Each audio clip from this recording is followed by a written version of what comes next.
क्या आप जानते हैं दुनिया के ज़्यादातर एक्सपर्ट ओपिनियन के हिसाब से विश्व का सबसे पुराना प्रोफेशन कौन सा है? जवाब है प्रोस्टिट्यूशन। मैं मानता हूँ सारे हिस्टोरियन इस बात से सहमति नहीं रखते हैं और इसके वो कई सारे रीजंस भी देते हैं, लेकिन जिस बात से डिसएग्री नहीं किया जा सकता है वो ये बात है कि प्रोस्टिट्यूशन हमेशा से ही सबसे ज़्यादा कंट्रोवर्शियल प्रोफेशन रहा है।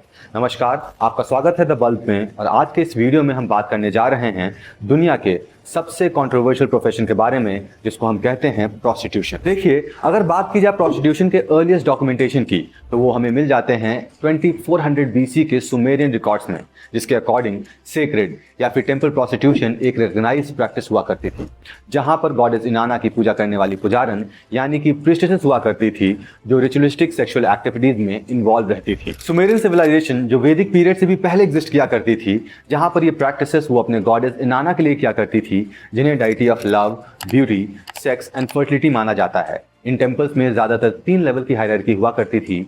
पहली थी नादितु यानी कि सेलिब्रेट प्रीस्टेसेस, दूसरी थी क्वादिष्ठु यानी कि सेक्रेड प्रोस्टिट्यूट और तीसरी थी स्थारिटु यानी कि कल्टिक प्रोस्टिट्यूट। बात की जाए रूल्स एंड रेगुलेशन की तो कोड ऑफ उरनामू जो डेट करता है 2100 BC के अराउंड, उसके अंदर इनहेरिटेंस राइट और स्टेट ऑफ चिल्ड्रन से जुड़े मामलों के लिखे हुए बहुत सारे कानून मिल जाते हैं। और कोड ऑफ उरनामू में प्रोस्टिट्यूशन एक रेगुलेटेड प्रोफेशन भी था, जो ज़्यादातर स्टेट कंट्रोल था पर कुछ टेम्पल्स के कंट्रोल में भी हुआ करता था। और ये प्रोफेशन स्टेट के रेवेन्यू और टैक्सेशन सिस्टम का एक इंपॉर्टेंट पार्ट हुआ करता था। इसके अलावा सुमेरियन रिकॉर्ड में मिले प्रोस्टिट्यूशन के कॉन्ट्रैक्ट और लीगल डिस्प्यूट के डॉक्यूमेंट भी काफी स्ट्रॉन्ग एविडेंस प्रोवाइड करते हैं, जिससे ये तो लगभग साबित हो ही जाता है कि सुमेरियन सिविलाइजेशन में प्रोस्टिट्यूशन एक रिकॉग्नाइज्ड स्टेटस था, जिसे लीगल सिस्टम के अंदर भी रिकॉग्नाइज किया गया था। इतना ही नहीं, in the epic of Gilgamesh जो लिटरेचर की one of the earliest surviving text है, इसमें शमहट नाम की प्रोस्टिट्यूट को मेंशन किया गया है, जिसके बारे में बताया गया है कि शमहट ने एनकुडू नाम के एक वायलेंट पर्सनैलिटी को सेक्सुअली और इमोशनली इंस्टिगेट करके सोसाइटी में इंटीग्रेट कर दिया था। कितनी बड़ी बात है ना। सुमेरियन सिविलाइजेशन के बाद अगर हम वैदिक पीरियड में देखें तो इसे समझने के लिए हमें 2 शब्दों का समझना बहुत जरूरी है, और वो 2 शब्द हैं प्रोस्टिट्यूशन और देवदासी सिस्टम। वैदिक पीरियड में देवदासी एक सोशली रिकॉग्नाइज्ड पोजीशन माना जाता था, क्योंकि एक कंपेनियन, एक एंटरटेनर, एक कॉन्फिडेंट और एक इंपॉर्टेंट एडवाइजर का भी रोल निभाते थे। अब अगर बात की जाए वैदिक टेक्स्ट की तो उनमें भी देवदासियों के रोल को मात्र डोमेस्टिसिटी से कहीं बढ़कर बताया गया है। जैसे कि हमें ऋग्वेद में ऐसे महिलाओं का उल्लेख मिलता है जो सोशल और रिलीजियस गैदरिंग में भजन गाया करती थी और फोक सॉन्ग पर नृत्य भी किया करती थी। ये महिलाएं अपने आर्ट परफॉर्मेंस के थ्रू एंटरटेनमेंट प्रोवाइड किया करती थी, कल्चरल एनरिचमेंट में मदद किया करती थी, कंपेनियनशिप प्रोवाइड करती थी और राजाओं की सभा में इंटेलेक्चुअल डिस्कशन में भी इन्वॉल्व रहा करती थी। ये महिलाएं सोशियो इकोनॉमिकली इंडिपेंडेंट थी और वैदिक पीरियड में इन महिलाओं का स्टेटस एक गृहिणी महिला से अधिक माना जाता था। अथर्ववेद के हिसाब से ये महिलाएं फर्टिलिटी और प्रॉस्पेरिटी के लिए रिचुअल्स भी परफॉर्म किया करती थी, जो इस बात को पूरी दृढ़ता से साबित करता है कि वैदिक पीरियड में महिलाएं केवल घर तक ही सीमित नहीं थी,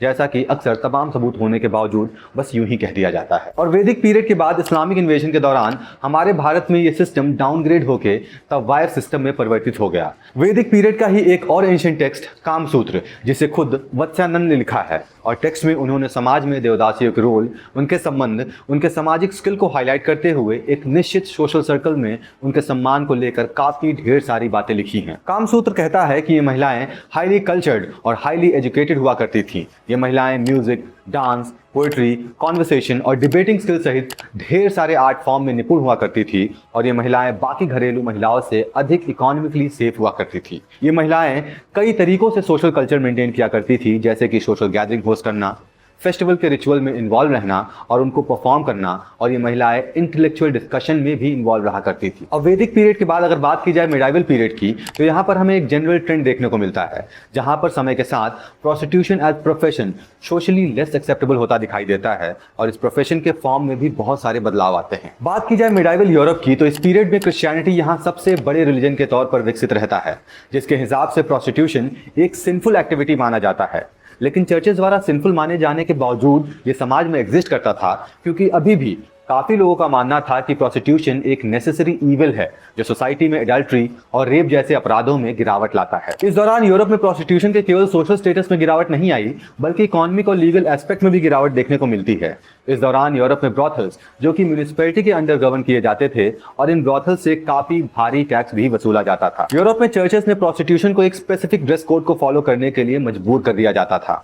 और ड्रेस कोड के अलावा उन्हें स्पेशल बैजेस भी लगाने पड़ते थे और ये करने की वजह से साधारण सी बात है वो बाकी की महिलाओं से अलग दिखा करती थी और इसी की वजह से उन्हें अपनी रोज़ाना वाली आम जिंदगी में भी जीवन भर सोशल स्टिग्मा का सामना करना पड़ा था। अगर बात की जाए मिडिल ईस्ट या फिर इस्लामिक वर्ल्ड की, तो इस्लाम के हिसाब से भी प्रोस्टिट्यूशन को इमोरल माना जाता है और इसीलिए इस्लाम में प्रोस्टिट्यूशन पर पाबंदी भी लगी है। लेकिन एक बार फिर इमोरल होने के बावजूद ये समाज में एग्जिस्ट करता था और ये आम जगहों पर सीक्रेसी में एग्जिस्ट करता था और बगदाद और कायरो जैसे शहर में ब्रॉथल्स ऑफिशियली रेगुलेट किया जाता था।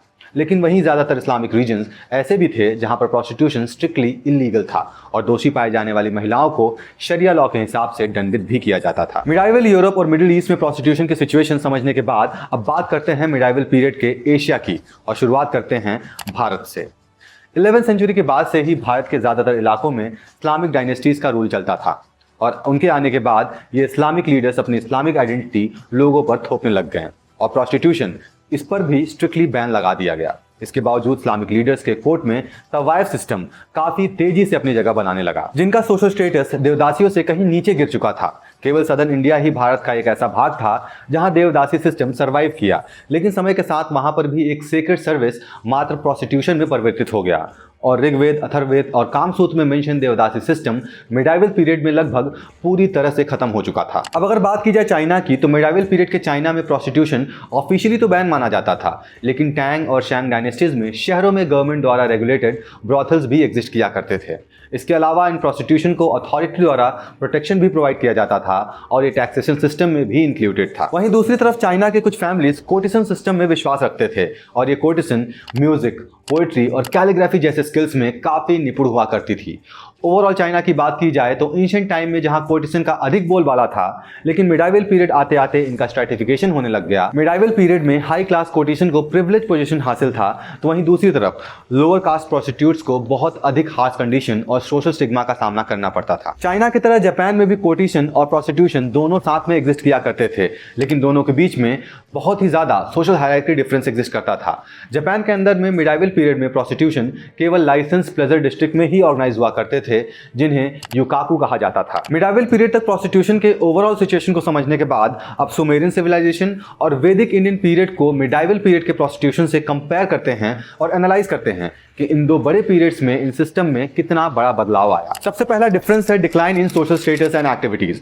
सुमेरियन और वैदिक पीरियड में कोर्टिसन और देवदासियां तमाम तरह के डिफरेंट एक्टिविटीज में इन्वॉल्व रहा करती थी, जैसे कि कल्चरल, रिलीजियस या फिर पॉलिटिकल, और सोशल सिस्टम में ये काफ़ी हायर स्टेटस होल्ड किया करती थी और हर तरह से सोसाइटी में अपने रोल को समझकर कंट्रीब्यूट किया करती थी।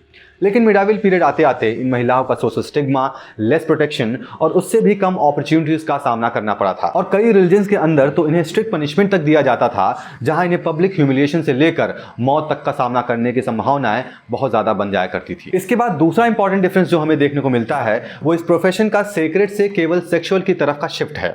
जहां एंशिएंट पीरियड में ये सेक्रेट हुआ करता था, वहीं मिडाइवल पीरियड तक आते आते ये केवल सेक्सुअल फुलफिलमेंट प्रोवाइड करने वाला सेक्युलर और कमर्शियल ऑक्यूपेशन बन गया था और इसे करने के कारण इस ऑक्यूपेशन की तरफ आम समाज की निराशा बढ़ती चली गई। इसके बाद एंशिएंट और मिडाइवल पीरियड में ये फर्क दिखता है कि एंशिएंट पीरियड में ये महिलाएं कल्चरल एनरिचमेंट किया करती थी, जो आज के इस समाज और इस ऑक्यूपेशन से पूरी तरह से लुप्त हो चुका है।